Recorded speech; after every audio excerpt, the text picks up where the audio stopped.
हरे Krishna everyone, स्वागत है आप सभी का स्काईवे लर्निंग अप पे। तो आज हम गेम थ्योरी के अंदर कंटिन्यू करेंगे अपना जीरो सम गेम्स का टॉपिक, और जिसके अंदर हमने आपको बताया था कि जीरो सम गेम्स के जो क्वेश्चंस हैं उनको सॉल्व करने के लिए स्टेप नंबर 1 आपको सैडल पॉइंट एक निकालना होता है। ठीक है, सैडल पॉइंट कैसे निकालते हैं? रो वाइज मिनिमम वैल्यूज को चेक करते हैं और कॉलम वाइज मैक्सिमम वैल्यूज को चेक करते हैं।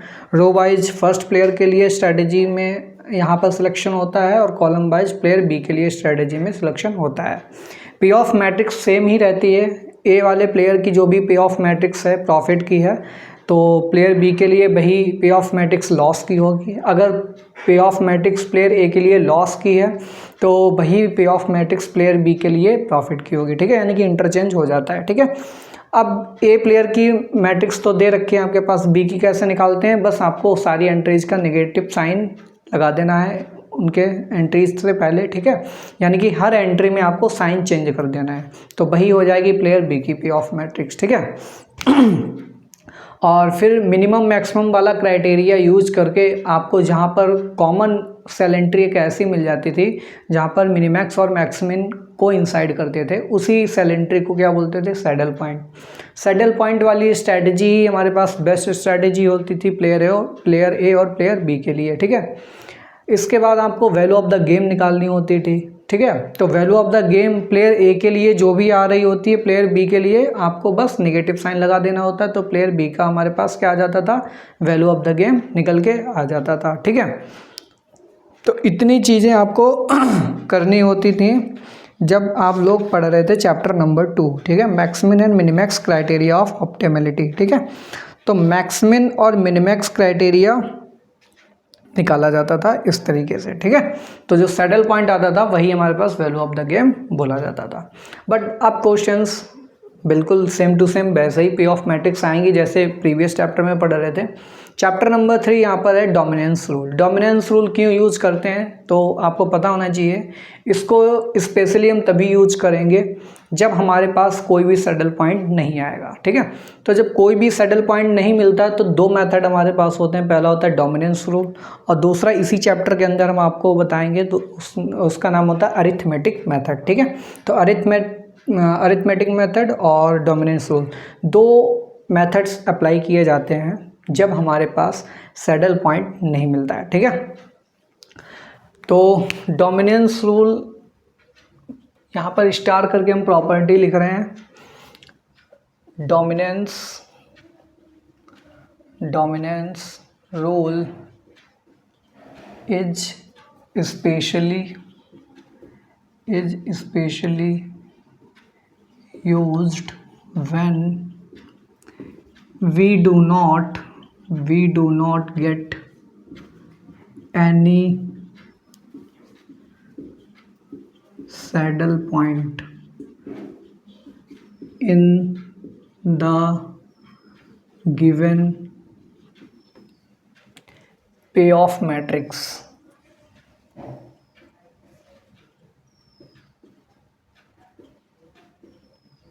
तो क्वेश्चन में जो पे ऑफ मैट्रिक्स है अगर उसमें सैडल पॉइंट नहीं मिल रहा है तो इस रूल को यहाँ पर हम यूज करते हैं। ठीक है, इसके बाद लिख लीजिए there is also another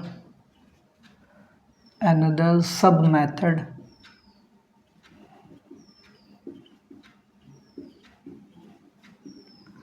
arithmetic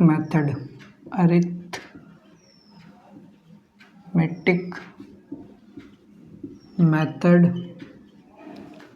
to solve games without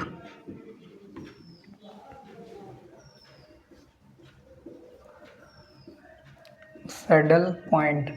तो एक दूसरा मेथड सब मेथड और होता है इसी में, उसको बोलते हैं अरिथमेटिक मेथड। ठीक है, तो अरिथमेटिक मेथड भी हम यहाँ पर पढ़ेंगे, बट उससे पहले डोमिनेंस रूल हम यहाँ पर देखेंगे। ठीक है, तो डोमिनेंस रूल कब लगेगा? जब सैडल पॉइंट नहीं मिलेगा। अब ये लगता कैसे है तो इसके बारे में जान लीजिए। थर्ड पॉइंट लिखेंगे हम यहाँ पर। ठीक है, डोमिनेंस रूल कैसे अप्लाई किया जाता है? हमारे पास पे ऑफ मैट्रिक्स दे रखी होगी, तो हमारा एम ये रहेगा कि ज़्यादा से ज़्यादा जितनी रोज और कॉलम्स हैं जितनी ज़्यादा से ज़्यादा रोज और कॉलम्स डिलीट हो जाएंगी उतना ही हमारे लिए बेनिफिशियल होगा।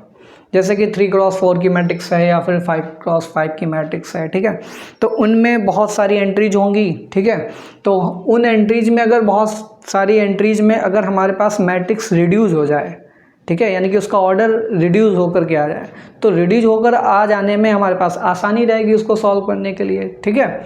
तो इसलिए मेन प्राइमरी एम क्या रहता है, मैट्रिक्स को रिड्यूस करना। इसलिए इसको मैट्रिक्स रिडक्शन मेथड भी हमने बोला था कि लास्ट क्लास में बताया था कि इसको मैट्रिक्स रिडक्शन मेथड भी बोला जाता है, ठीक है। क्यों बोला जाता है, क्योंकि यहाँ पर मैट्रिक्स को रिड्यूस किया जाता है, ठीक है।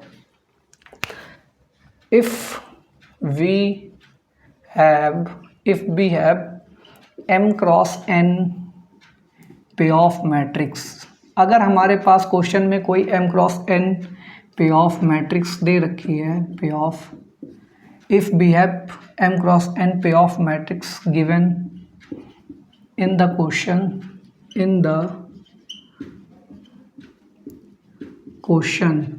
then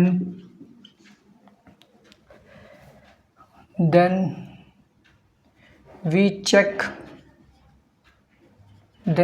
for saddle points। तो सबसे पहले तो हमारा काम क्या रहेगा, सैडल पॉइंट चेक करना है। Then we check for saddle points and if saddle point does not exist, if saddle points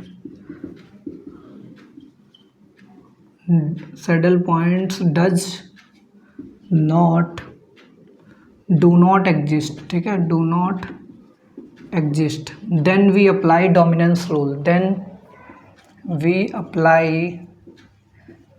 apply dominance rule। तब हम क्या करेंगे, डोमिनेंस रूल अप्लाई करेंगे। डोमिनेंस रूल by reducing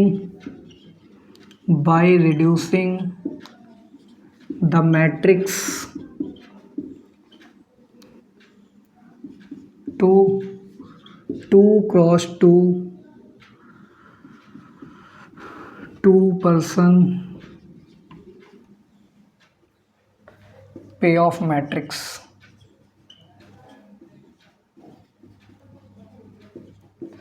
ठीक है, तो इस मैट्रिक्स को रिड्यूस करेंगे और उसका ऑर्डर क्या होना चाहिए, 2x2 का होना चाहिए, ठीक है।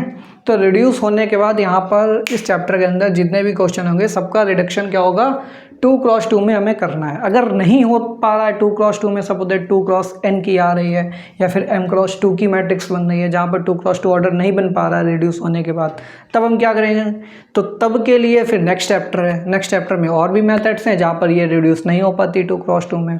तो अभी क्या है, यहाँ पर अभी 2x2 में रिड्यूस करना है। तो आप एक इमेज बना लीजिए कि यहाँ पर 3 स्टेप हैं गेम थ्योरी के अंदर, ठीक है। कोई भी गेम को सॉल्व करने के लिए 3 स्टेप हैं, ठीक है। पहला स्टेप क्या है, पहला स्टेप हमने आपको बताया सैडल पॉइंट। सैडल पॉइंट निकाल लो, आंसर आ जाएगा। सैडल पॉइंट अगर नहीं आता है, ये क्रॉस हो गया, तब हम कहाँ पे बढ़ेंगे, तब हम जाएंगे डोमिनेंस रूल पे। किस पे जाएंगे, डोमिनेंस रूल। डोमिनेंस रूल भी नहीं लगा, कब नहीं लगेगा, जब 2x2 में कन्वर्ट नहीं होगा। तब हम कहाँ जाएंगे, तब हम जाएंगे नेक्स्ट मेथड्स पे। तो नेक्स्ट 3 मेथड आते हैं, एक तो अलजेब्रिक मेथड आता है, ठीक है, एक LPP मेथड आता है, ठीक है, और एक आता है ग्राफिकल मेथड। तो 3 मेथड आते हैं, इन 3 मेथड से उस क्वेश्चन को सॉल्व किया जाता है। तो लास्ट में यहाँ पर जाते हैं। तो आपको हर क्वेश्चन में यहाँ से लेकर के यहाँ तक जाना पड़ेगा। ये चेक करेंगे, ये नहीं मिलेगा तो डोमिनेंस रूल अप्लाई करेंगे। डोमिनेंस भी अगर नहीं लगेगा तब जा करके हम अलजेब्रिक, LPP, ग्राफिकल, इन तीनों में से चॉइस होती है, आप कोई भी एक मेथड लगा सकते हैं, ठीक है। तो ये आपको एक ओवरव्यू हमने दे दिया क्या करना होता है, ठीक है। तो पे ऑफ मैट्रिक्स आपको 2x2 में कन्वर्ट करनी है। अब ये 2x2 में कन्वर्ट कैसे होती है, ठीक है। तो यहाँ पर रूल्स सबसे पहले हम आपको लिखवाएंगे, रूल्स। तो पहला रूल क्या बोलता है, बिल्कुल सेम जैसे कि प्रीवियस क्लासेस में देख रहे थे कि रो में मिनिमम चेक कर रहे थे। प्लेयर ए के लिए हम क्या करते हैं, रो वाइज चेक करते हैं और मिनिमम एंट्री को चेक करते हैं। तो सिंपल सी बात है, रो वाइज यहाँ पर रो अगर डिलीट करनी है तो कौन सी रो डिलीट होगी, तो प्लेयर ए के पॉइंट ऑफ व्यू से वो वाली रो रिड्यूस होगी जिसकी सारी एंट्रीज किसी दूसरी वाली रो के इक्वल होंगी या फिर उससे छोटी होंगी, ठीक है। सपोज ith रोज, एक ith रो है और इसकी सारी entries, ith rows all entries, इसकी जितनी भी एंट्रीज हैं आर लेस देन और equal to jth rows entries. अब एक ith रो है, एक jth रो है, तो ith रो की जितनी भी एंट्री हैं वो jth वाली रो की एंट्री से या तो छोटी हैं या उसके इक्वल हैं। तो हम बोल देंगे ith वाली सारी एंट्री छोटी आ रही हैं, तो क्या ये डोमिनेट नहीं हो जाएगी, ये डोमिनेटेड नहीं हो जाएगी jth वाली रो से? भाई ith वाली रो क्या हो जाएगी, डोमिनेट हो जाएगी jth वाली रो, यानी कि हम बोल सकते हैं jth row dominates ith row, that is jth row dominates ith row. तो jth रो ith रो को डोमिनेट कर रहा है, तो जो वाली रो डोमिनेट कर रही है, सिंपल सी बात है, वही हमारे पास प्लेयर ए के लिए बेस्ट स्ट्रेटजी मानी जाएगी। और जो मिनिमम वैल्यू दे रहा है वो तो हमेशा प्लेयर ए चूज करना चाहेगा नहीं, ठीक है। यानी कि वर्स्ट वाली स्ट्रेटजी तो प्लेयर ए चूज करेगा नहीं, तो worst in the case ith रो हो जाएगी यहाँ पर, और jth वाली हमेशा डोमिनेट करेगी, तो डोमिनेट वाली ही तो लेना चाहेगा प्लेयर स्ट्रेटजी, ठीक है, जो डोमिनेट करे हर किसी स्ट्रेटजी पे। तो जो यूजलेस हो चुकी है उसको हम क्या कर देंगे, डिलीट कर देंगे। तो here we delete ith row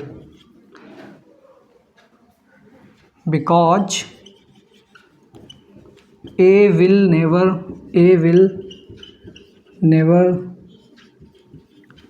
choose dominated strategy, क्योंकि ए प्लेयर कभी भी डोमिनेटेड स्ट्रेटजी को चूज नहीं करे। डोमिनेटेड का मतलब जो किसी दूसरे से डोमिनेट की जा रही है, ठीक है। एग्जाम्पल देखो, यहाँ पर एक एग्जाम्पल हम आपको दिखा रहे हैं। ये प्लेयर ए है, ये प्लेयर बी है यहाँ पर, ठीक है। प्लेयर ए के पास यहाँ पर R1, R2, R3 तीन स्ट्रेटजी हैं। ऐसे प्लेयर बी के पास C1, C2, C3, C4 चार स्ट्रेटजी हैं, ठीक है। तो R1, R2, C1, C2, C3 column wise, row wise ऐसे भी आप देख सकते हैं। अदरवाइज तीन ए के लिए अवेलेबल स्ट्रेटजी हैं और चार स्ट्रेटजी बी के लिए अवेलेबल है, ठीक है। तो यहाँ पर हमने लिखा 2 0 -1, फिर यहाँ पर लिखा 8 1 3, फिर यहाँ पर लिखा हमने 1 7, ठीक है, 1 7 -2, ठीक, 1 7 -2। अब यहाँ पर देखिए रो 1 की एंट्रीज अगर आप देख पा रहे हैं, तो रो 1 वाली एंट्रीज और रो 2 वाली एंट्रीज को कंपेयर कीजिए। तो रो 1 में पहली एंट्री देखें, यहाँ पर 8 है, यहाँ पर 2 है, तो 2 वाली छोटी है 8 से, ठीक है। 0 भी छोटी है 1 से, -1 भी छोटा है 3 से। तो कह सकते हैं रो 2 के सारे एलिमेंट्स क्या हैं, R1 से बड़े हैं, ठीक है, R1 से बड़े हैं, या फिर इक्वल भी हो सकते थे। इक्वल के केस में सपोज दैट यहाँ पर 1 की जगह यहाँ 0 ले लो, ठीक है। तो सारी एंट्रीज या तो ग्रेटर देन है या फिर इक्वल टू है। तो R2 वाली क्या हो जाएगी, डोमिनेंट स्ट्रेटेजी हो जाएगी। यहाँ पर R2 वाली डोमिनेंट स्ट्रेटेजी हो जाएगी R1 के कंपैरिजन में, ठीक है। तो हम कह सकते हैं कि R1 वाली स्ट्रेटेजी डोमिनेटेड है। तो R1 वाली अगर डोमिनेटेड है तो प्लेयर ए तो भाई इस स्ट्रेटजी को चूज करना नहीं चाहेगा, तो मिनिमम वाली रो जो भी होगी आपको वो डिलीट कर देनी है, यानी कि रो मिनिमम आपको डिलीट करनी है। ये पॉइंट याद कर लीजिए, यहाँ पर क्या करना है आपको, रो मिनिमम डिलीट करनी है, रो मिनिमम, ठीक है। तो यहाँ पर here R1 is dominated by R2, so we can delete R1, ठीक है। तो हम यहाँ पर क्या कर सकते हैं, R1 को डिलीट कर सकते हैं। तो यही मैट्रिक्स किस में कन्वर्ट हो जाएगी अब, तो यहाँ पर R1 जब गायब हो गई तो केवल दो ही बची, R2 R3, ठीक है, C1 C2 C3 C4। तो यहाँ पर R1 जब गायब हो गया तो क्या बचा हमारे पास, यहाँ पर 4 2 5, ठीक है। तो यहाँ पर एंट्रीज आ जाएंगी 8 0 3 4 1 7 -2 और 5, ठीक है। तो पहले मैट्रिक्स थी यहाँ पर 3x4 की, अब मैट्रिक्स बन गई है 2x4 की। अभी हम केवल रिडक्शन बता रहे हैं कि रो रिडक्शन कैसे होगा। जो मिनिमम रो होगी वो आपको डिलीट कर देनी है पॉइंट ऑफ व्यू। कौन से प्लेयर के पॉइंट ऑफ व्यू से? प्लेयर ए के पॉइंट ऑफ व्यू से, ठीक है। रूल नंबर 2 क्या बोलता है? अब भाई रो तो रिडक्शन सीख गया, कॉलम कैसे रिड्यूस होंगे? तो कॉलम में आपने देखा था प्लेयर बी के पॉइंट ऑफ व्यू से देखते थे। तो प्लेयर बी के लिए भाई सारी की सारी पे ऑफ मैट्रिक्स में एंट्री कैसी हो जाती थी? निगेटिव की हो जाती थी, निगेटिव साइन लगा देते थे, ठीक है। तो जब निगेटिव हो जाती थी तो फिर हम वहाँ पर मैक्सिमम चेक कर सकते थे। तो यहाँ पर क्या होगा? ए के लिए तो रो मिनिमम वाली रो डिलीट होगी, और प्लेयर बी के लिए यहाँ पर जो कॉलम वाइज चेक करेंगे, इसमें कॉलम वाइज कौन सा, मिनिमम वाला या मैक्सिमम वाला डिलीट होगा? मैक्सिमम वाला, ठीक है। तो यहाँ पर मैक्सिमम वाला जो कॉलम होगा वो डोमिनेटेड होगा, ठीक है, और यहाँ पर मिनिमम वाली रो डोमिनेटेड होती है, ठीक है। तो ये आपको याद रखना है। सपोज rth कॉलम, कोई एक rth कॉलम है, rth columns all entries are greater than or equal to asset columns entries. कोई एक आर और एस दो कॉलम लिए, तो rth कॉलम की सारी एंट्री बड़ी हैं या फिर इक्वल टू हैं एसथ कॉलम से। तो जिसकी एंट्री सबसे बड़ी होंगी जिस कॉलम की, वो वाला डोमिनेटेड स्ट्रेटेजी हो जाएगा। So rth strategy is dominated strategy from player B's point of view, ठीक है। तो प्लेयर बी के पॉइंट ऑफ व्यू से rth स्ट्रेटेजी कैसे हो जाएगी? डोमिनेटेड स्ट्रेटेजी हो जाएगी।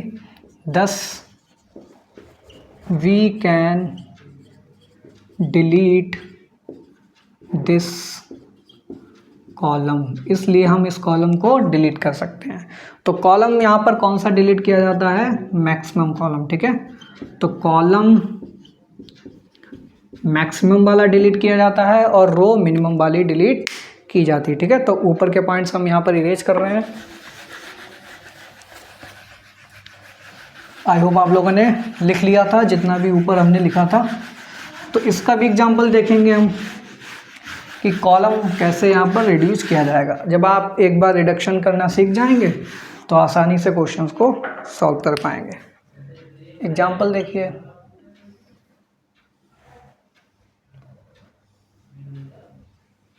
यहाँ पर ए प्लेयर है, ये बी प्लेयर है, R1 R2 R3 C1 C2 C3, 3x3 की मैट्रिक्स है हमारे पास, ठीक है।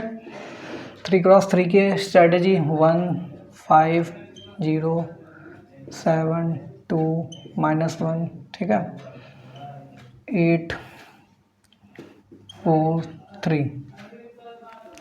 अब देखिए कॉलम 1 और 2 को अगर कंपेयर कराते हैं तो कॉलम 2 1 छोटा है, 7 बड़ा है, 5 बड़ा है, 2 छोटा है। तो इस बार छोटा बड़ा तो C1 C2 में तो कोई कंपैरिजन है नहीं। C2 C3 में देख लेते हैं तो 7 छोटा है, 8 बड़ा है, 2 छोटा है, 4 बड़ा है, -1 छोटा है, 3 बड़ा है। यानी कि C3 वाला कॉलम पूरा का पूरा C2 से बड़ा है, ठीक है। C3 C2 से भी बड़ा है और C3 C1 से भी बड़ा है। देखो यहाँ पर दोनों से बड़ा है, यानी कि C3 सबसे बड़ा कॉलम है, ठीक है। तो यहाँ पर आप क्या लिखेंगे? Here we see that all entries, बिल्कुल ऐसे ही लैंग्वेज आपको लिखनी पड़ेगी जब आप रिड्यूस करेंगे रो और कॉलम क्वेश्चन के अंदर। इसीलिए सारी थ्योरी लिखवा रहे हैं आपको, ठीक है, क्योंकि ये क्वेश्चन 20 नंबर में पूछा जाता है MSc मैथ्स में, ठीक है। आपके यूनिवर्सिटी में हो सकता है अलग अलग यूनिवर्सिटी में अलग अलग क्राइटेरिया हो, लेकिन 15 से 20 नंबर का क्वेश्चन तो आता है। रोल खंड के अंदर 20 नंबर का क्वेश्चन आता है। अब 20 नंबर में आपको थ्योरी तो लिखनी पड़ेगी, ठीक है। here we see that all entries in column 3 are greater than or equal to other columns. So C3 is dominated, तो C3 क्या हो जाएगा, is dominated strategy from player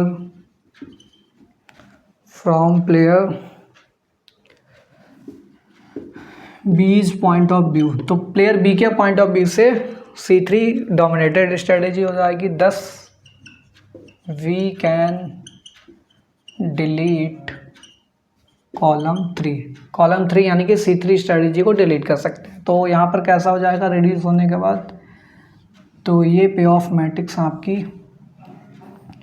R1 R2 R3, ठीक है। तो C3 कॉलम हट गया तो C1 C2 दो ही कॉलम बचे, तो 1 5 0 7 2 -1। तो अब ये 3x2 में कन्वर्ट हो गई, पहले 3x3 में थी, ठीक है।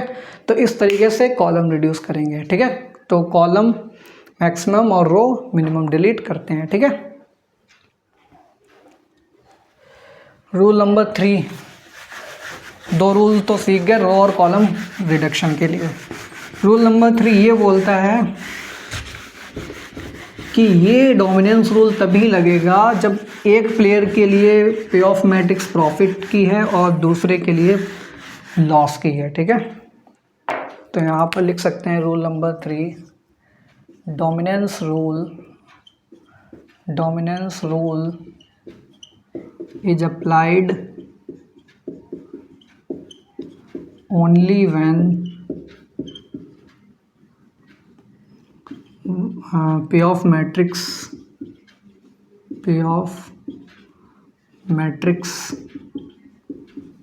is of profit for one player।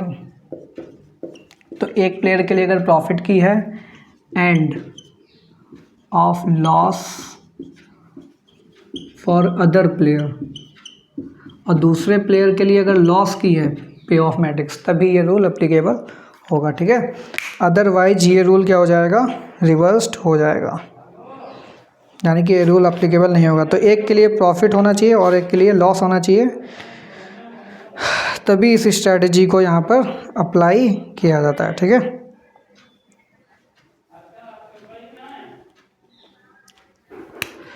Property number 4, if matrix is reduced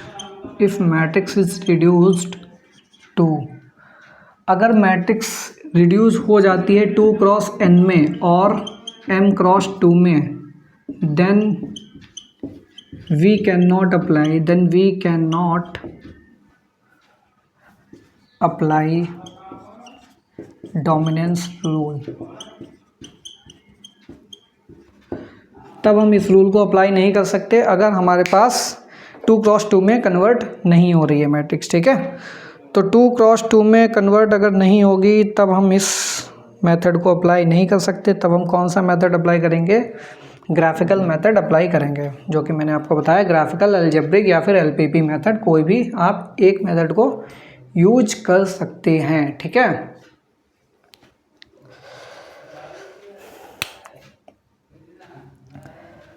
और एक फिफ्थ पॉइंट है, मैं आपको ऐसे ही ओरली बता दूं। फिफ्थ पॉइंट क्या बोलता है, अगर रो कॉलम आपको कंपेयर करने पे कोई भी मिनिमम मैक्सिमम रो कॉलम नहीं मिल रहा है, तब आप क्या करेंगे, तब आप एवरेज निकाल के भी चेक कर सकते हैं, यानी कि दो रो का एवरेज चेक करेंगे और तीसरी रो से कंपेयर करा देंगे। तब उस केस में अगर तीसरी वाली रो मिनिमम आ रही है तो उसको डिलीट कर देंगे। ऐसे ही दो कॉलम्स का एवरेज लेंगे, तीसरा वाला कॉलम अगर बड़ा आ रहा होगा तो उस कॉलम को डिलीट कर देंगे, ठीक है। तो एवरेज लेकर के भी आप अप्लाई कर सकते हैं, ठीक है। तो टोटल 5 रूल्स होते हैं इस डोमिनेंस रूल में। 5वां रूल अभी आपको बता दिया, एवरेज वाला होता है, याद रखिए ये रूल क्या होता है, एवरेज ऑफ रोज और कॉलम। तो रो या कॉलम का एवरेज चेक करके यहाँ पर हम डोमिनेंस प्रॉपर्टी का यूज करते हैं, ठीक है। तो ये टोटल 5 रूल होते हैं। इसके बाद अब हम आपको बताएंगे भाई रिड्यूस कर लिया, अब करना क्या है रिड्यूस करने के बाद। तो रिड्यूस करने के बाद ही हमारा एक्चुअल आंसर आता है। और वो एक्चुअल आंसर कैसे आता है, तो सबसे पहले हम उस मैट्रिक्स के बारे में देखेंगे जो रिड्यूस होकर के आती है।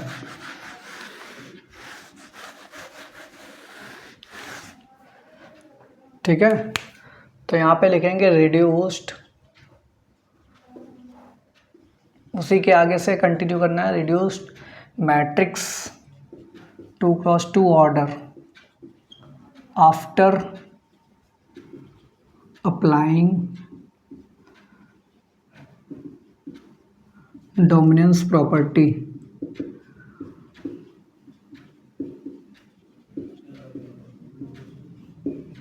डोमिनेंस प्रॉपर्टी अप्लाई करने के बाद जो मैट्रिक्स आएगी वो 2x2 की होगी। और 2x2 मैट्रिक्स जो होगी उसकी cell entry A11, A12, A21, A22, ये प्लेयर A हो जाएगा, ये प्लेयर B हो जाएगा, ये स्ट्रेटजी हो जाएगी A1, या फिर इसको बोल लीजिए AI, AJ, और ये स्ट्रेटजी हो जाएगी BR, BS। ठीक है, तो ये हमारे पास स्ट्रेटजी निकल के आ गई AI, AJ, BR, BS। तो 2 स्ट्रेटजी A के लिए अवेलेबल हो गई, 2 स्ट्रेटजी प्लेयर B के लिए अवेलेबल हो गई। ठीक है, अब यहाँ पर क्या होता है, नाउ वी एज्यूम दैट, अब यहाँ पर एक अजम्पशन लिया जाता है, we assume that x1 and x2 are probabilities, x1 and x2 are probabilities of strategy AI and AJ respectively। ठीक है,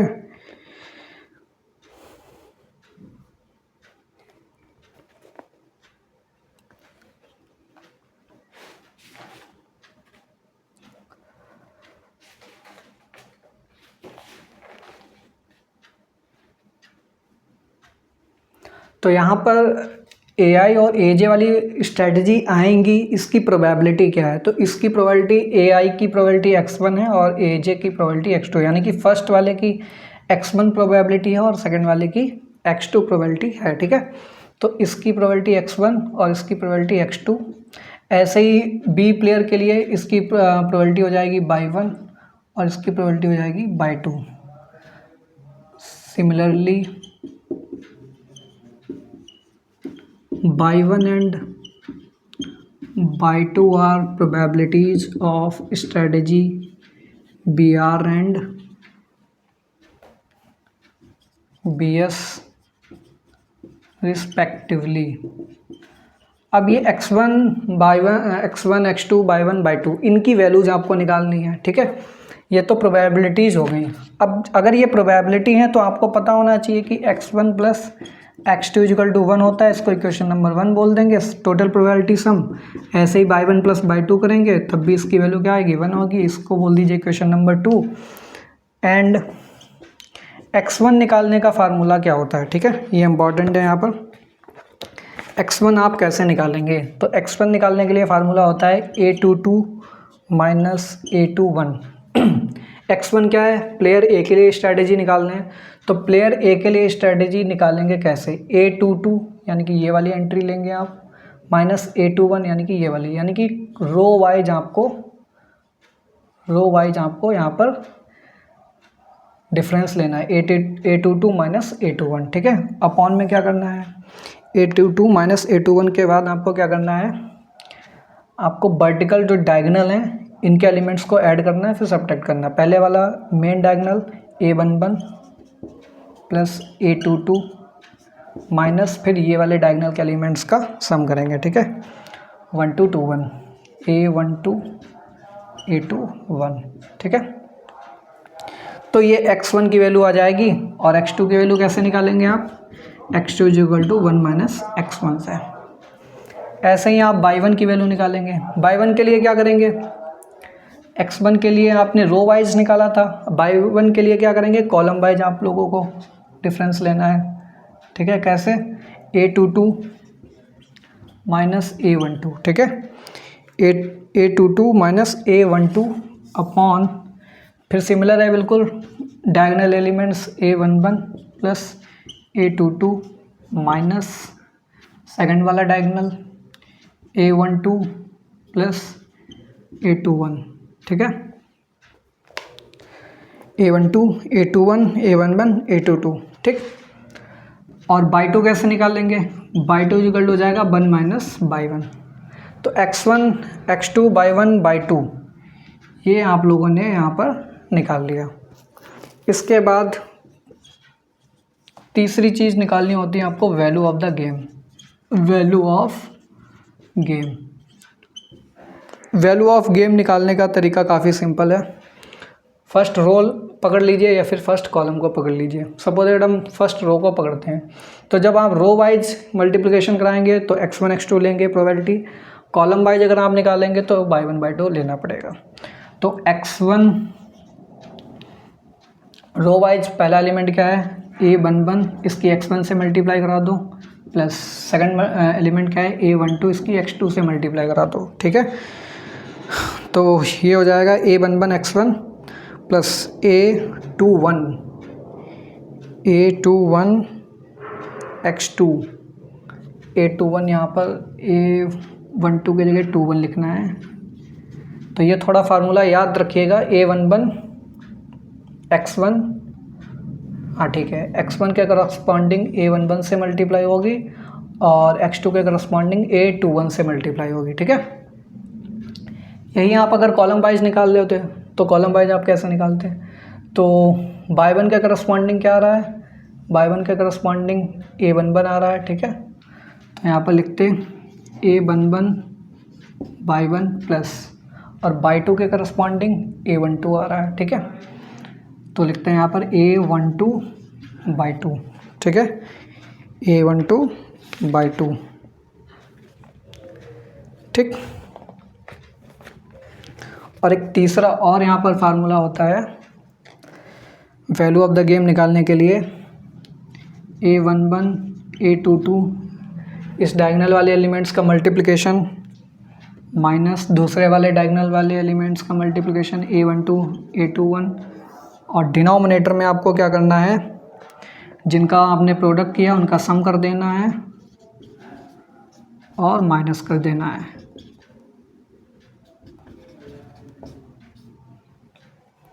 ठीक।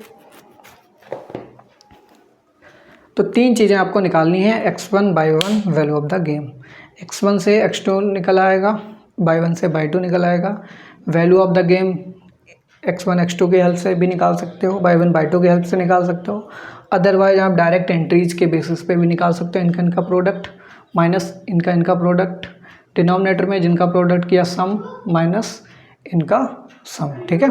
तो ये हो गया आपके पास टोटल डोमिनेंस थ्योरी का यहाँ पर एक्सप्लेनेशन। नेक्स्ट क्लास में हम यहाँ पर क्वेश्चन लेंगे, क्वेश्चन में बिल्कुल डिटेल्ड में क्वेश्चन की थ्योरी लिखवाएंगे। एक क्वेश्चन को कराने के बाद आगे के क्वेश्चंस की थ्योरी आप लोग बिल्कुल याद हो जाएगी।